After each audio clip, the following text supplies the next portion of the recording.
Hello and welcome back to Stop and Go F1 for this, our weekly news roundup. And my goodness, if you're a fan of Alpine, I was going to say this is the one for you, but maybe it isn't, because Alpine are in shambles yet again.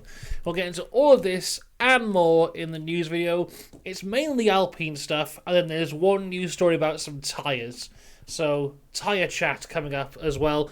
Also, before we get into it, yesterday a video went up on the channel all about Iron Man 2 and the Monaco scene from that film. So, there you go. Go watch that one after you've watched this. Also, just a little behind the scenes thing. During this entire video, I am desperately fighting a sneeze that won't go away. So, that's that. Who knows? Maybe you'll see the sneeze during the video. That would be incredible content. I'm sure you'll all agree. So, let's get into this. The big news, which isn't really news, it's a rumour, which is probably true, of this week, is that Flavio Briatore has returned. He's being linked up with a role at Alpine. This is according to French and Italian media. It'll be a special advisor role, and his first role in Formula 1 since 2009, when Crashgate all came out. So, I think I made a video about Crashgate at some point before, but for those of you who aren't aware, it was a plan by the Renault team in 2008 for Nelson Piquet Jr. to crash on purpose to bring out the safety car so that Fernando Alonso could capitalise and win the race. When it all came out, oh, here comes the sneeze, everyone, it's coming. There we go. Oh, my goodness, it happened, everyone. Congratulations. Anyway, where was I? Yes, Crashgate. So Crashgate, they planned to have a crash on purpose so the safety car would come out to help Fernando Alonso to win the 2008 Singapore Grand Prix. The truth of Crashgate wouldn't come out for a year. Then when it did come out, there was this whole big trial. Fernando Alonso had nothing happen to him, because there was no evidence that he was actually aware of it. The two ones who got hit the hardest were Pat Simmons and Flavio Briatore.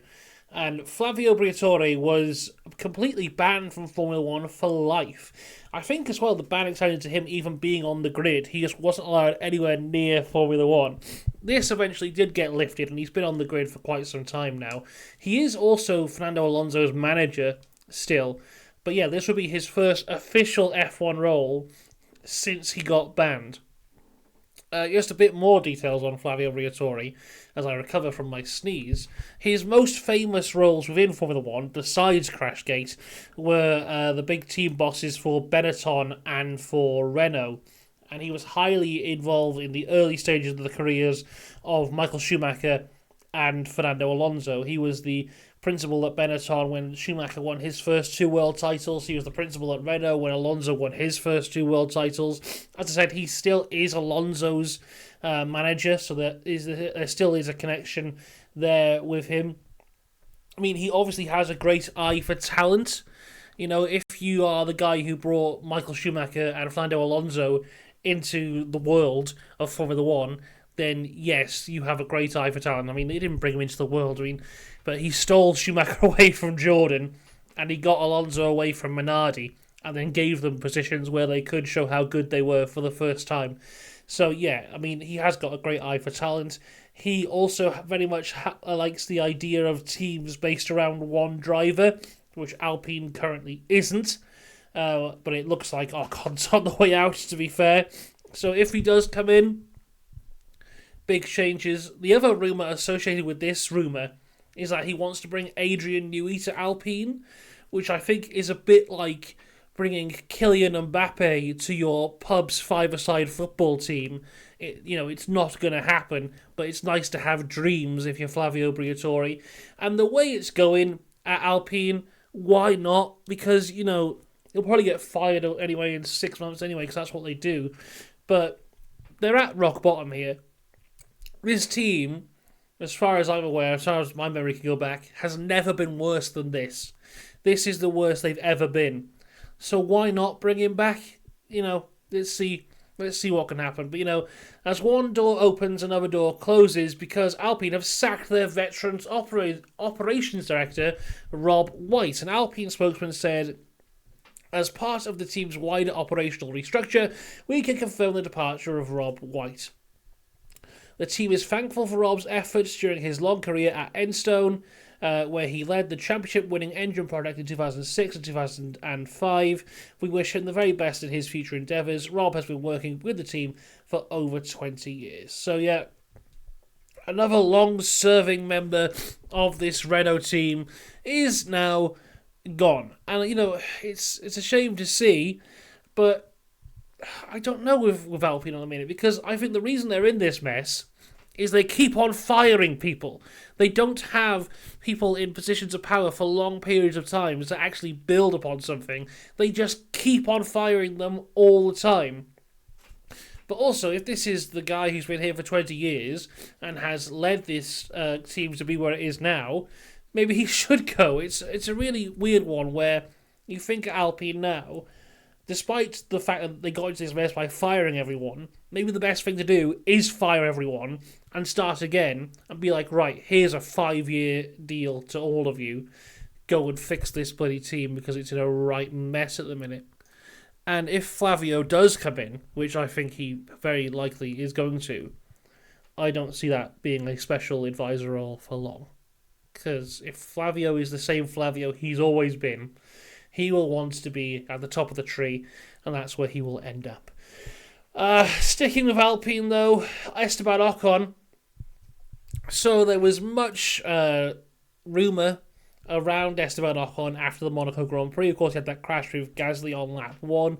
There was the statement that Bruno Faman gave to the French media, saying there'll be serious repercussions. And then from there, it was kind of speculated. I think looking into it, it looks like it first came from maybe Sky Sports that Ocon would miss the Canadian Grand Prix.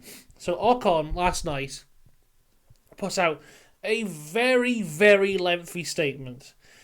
So I guess I'll read it. He said, much has been said in the aftermath of the Monaco Grand Prix. While I have received many messages of support, I am deeply saddened by the amount of abuse and negativity I have received online regarding my character, my driving and my career. Thanks to the hard work, support and sacrifices of many people, I've raced in over 140 Grand Prix so far since my debut in 2016. I've always been a tough competitor, and like most drivers, I've had my share of incidents. I've been lucky to race alongside many talented and experienced teammates, including race winners such as Daniel, Checo and Pierre, and also the double-time world champion Fernando. As teammates, we often start races very close to each other, which in some cases means taking tough battles on track and sometimes contact. Of course, I've made honest mistakes. We are not robots. We are athletes pushing ourselves to the limit every day to achieve our dreams of winning races. F1 is a sport where emotions run high and passions run deep. I see and feel this every weekend on the track and on social media, the good and the bad. But the misinformed statements and gross distortions that I've been seeing online in recent days about my ability to work with a team have been inaccurate, hurtful and damaging. Since my first laps in motorsport, I have approached the sport with humility, professionalism and respect. These values were installed with me in a very young age. While each driver chases individual glory, they will always be a team sport first and foremost. I have always followed the instructions I have been given and raced to achieve the maximum for and with my team. I took responsibility for the incident on lap 1 last Sunday, and despite my DNF, I'm glad the team added a point to the tally in what has been a difficult start to the season for all of us. I respect Pierre as a teammate, as a competitor. We have always worked collaboratively and professionally inside the team, and will continue to be that case. There is no reward without risk in Formula 1, and the race starts are intense, even more so in Monaco, where the opening lap can dictate your finishing results. In the end, we are all competitors, and hard, fair racing throughout the field is what makes our sport so great, and the main reason why I love the sport so much. I'm looking forward to competing in Montreal, and in front of all the fantastic Canadian fans, and to the exciting opportunities the future holds. So, a lot said there, but the main bit is at the end. So, we know now, despite the rumours, he will be competing at the Canadian Grand Prix, which is the big thing there. But also, I think within this very long message, there are hints at maybe Alpine trying to ruin his reputation. So yeah, I don't know exactly where I saw that, but I think there's little hints here and there. Obviously, he's not happy. That's like the most obvious thing of all here. But yeah, I think basically he might be hinting at the fact that Alpine were the ones who came out straight away and said that it was unacceptable and there will be repercussions for this. And basically, I don't think he'll be at Alpine next year. Where he will be is unknown at this point in time. But I think with the rest at the end, I'm excited what the future holds. There's no... and the exciting opportunities the future holds. That's very much a I'm leaving statement for me there. So, yeah. The Ocon Alpine saga, I think, will continue going throughout the year. This is definitely not the end of this, but yeah. Not looking good for Alpine at the minute. But let's stop talking about Alpine and talk about something else. Tyres, everyone. Because Pirelli are testing a new C6 tyre, which will be available for street races such as Monaco. I can't speak today. I've woken up with this cold, and it's destroyed me. Let's try again. Pirelli is testing a new C6 tyre compound, which will be available for street races such as Monaco. Pirelli Motorsport boss had this to say: "We had a very promising compound to reduce our overheating for 2025. The idea is also to introduce a new C6 compound, a softer one, because in the calendar we have more and more street circuits and we need softer compounds."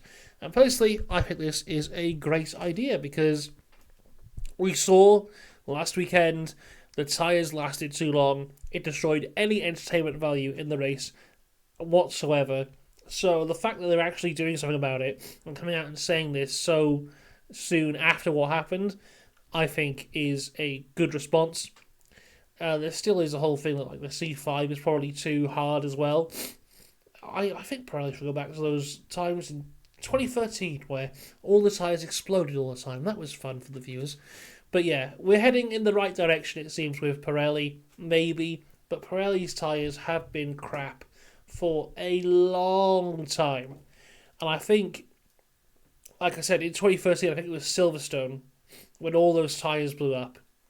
There was big outrage at that. And they've gone too far the other way now.